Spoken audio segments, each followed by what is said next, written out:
রাসূলের প্রিয় সাহাবীকে কেন মৃত্যুদণ্ড দিয়েছিলেন হযরত ওমর রাদিয়াল্লাহু তাআলা আনহু? পিতাকে হত্যার অপরাধে তার দুই পুত্র এক যুবককে টেনে হিঁচড়ে খলিফা ওমর রাদিয়াল্লাহু তাআলা আনহুর দরবারে এসে হাজির হল। তারা বলল, এই ব্যক্তি আমাদের পিতাকে হত্যা করেছে, আমরা এর সঠিক বিচার চাই। খলিফা ওমর রাদিয়াল্লাহু তাআলা আনহু ওই যুবকের কাছে তার বিরুদ্ধে আনা হত্যার অভিযোগের ব্যাপারে জানতে চাইলে যুবক বলল, অতি ক্লান্তি অনুভব করার কারণে আমি একটু খেজুর গাছের নিচে বসে বিশ্রাম করতে গিয়ে ঘুমিয়ে পড়ি। উঠে দেখি আমার উট আমার পাশে নেই। খুঁজতে গিয়ে যখন সামনের দিকে এগিয়ে যাই তখন তার মৃতদেহ পাই, যাকে ওনাদের বাবা বাগানে প্রবেশের জন্য পাথরের আঘাত করে মেরে ফেলেছে।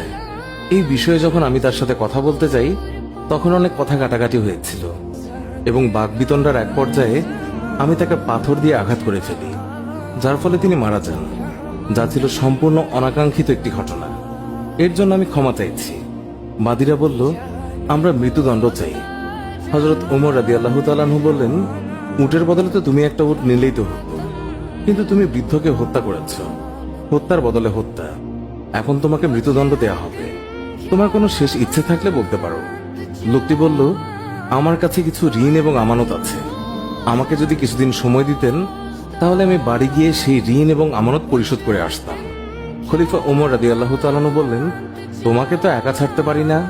তুমি যদি তোমার তরফ থেকে কোনো জিম্মাদার রেখে যাও তবে কিছু সময়ের জন্য তোমাকে মুক্তি দিতে পারি। যুবক তখন দুঃখিত হয়ে বলল, এখানে সবাই আমার অপরিচিত, না কেউই আমাকে চেনে না, আমিও কাউকে চিনি না, সুতরাং আমার জামিনদার হবার মতো কেউ নেই। তখন হযরত আবু যর গিফরি সবার মধ্যে দিয়ে বললেন, হুজুর, আপনার যদি অনুমতি থাকে তবে আমি হতে চাই যুবকের জমিনদার। তার এই কথাতে সবাই অবাক হয়ে গিয়েছে, কারণ তিনি ওই যুবককে চিনতেন না, জানতেনও না, কিন্তু তারপরেও তিনি জমিনদার হতে রাজি হয়েছেন। খলিফা বললেন, আগামী জুম্মাবার পর্যন্ত যুবককে মুক্তি দেয়া হলো।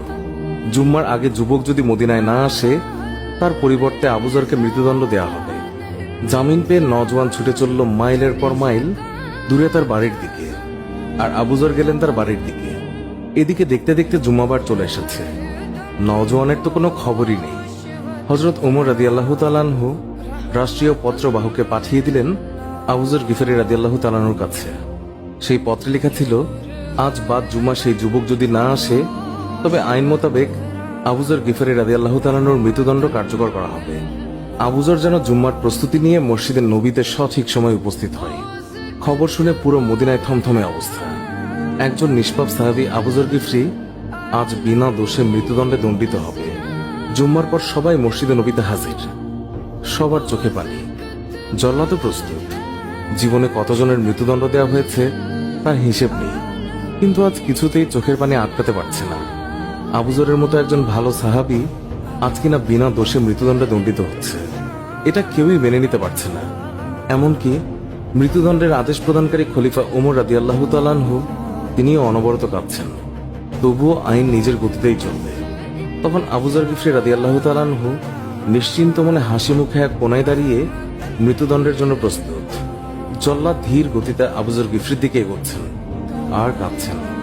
জল্লাদের পা যেন আজ সামনের দিকে এগোচ্ছেই না, কেউ যেন তার পায়ে পাথর বেঁধে দিয়েছে।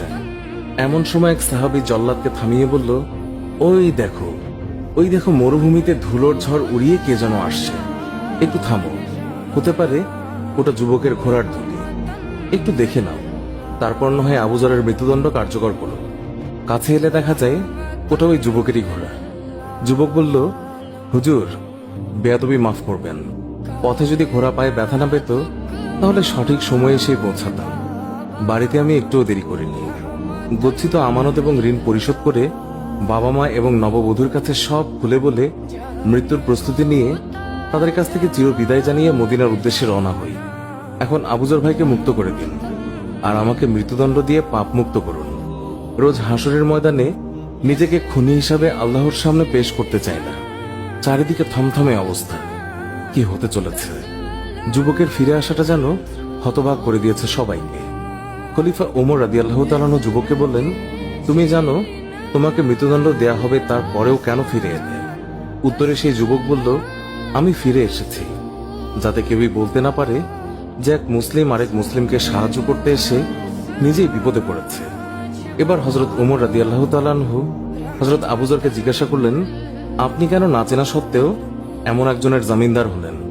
উত্তরে আবু যর গিফরি বললেন, পরবর্তীতে কেউ যেন বলতে না পারে এক মুসলমান বিপদে পড়েছিল, কিন্তু অন্য মুসলমান তাকে সাহায্য করতে আসেনি।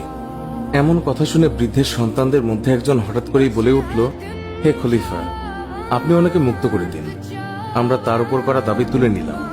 হজরত উমর বললেন, কেন? উত্তরে সে বলল, কেউ যেন বলতে না পারে এক মুসলমান অনাকাঙ্ক্ষিতভাবে ভুল করে তা স্বীকার করার পরেও অন্য মুসলমান তাকে ক্ষমা করেনি। সুপ্রিয় দর্শক, এই ছিল আমাদের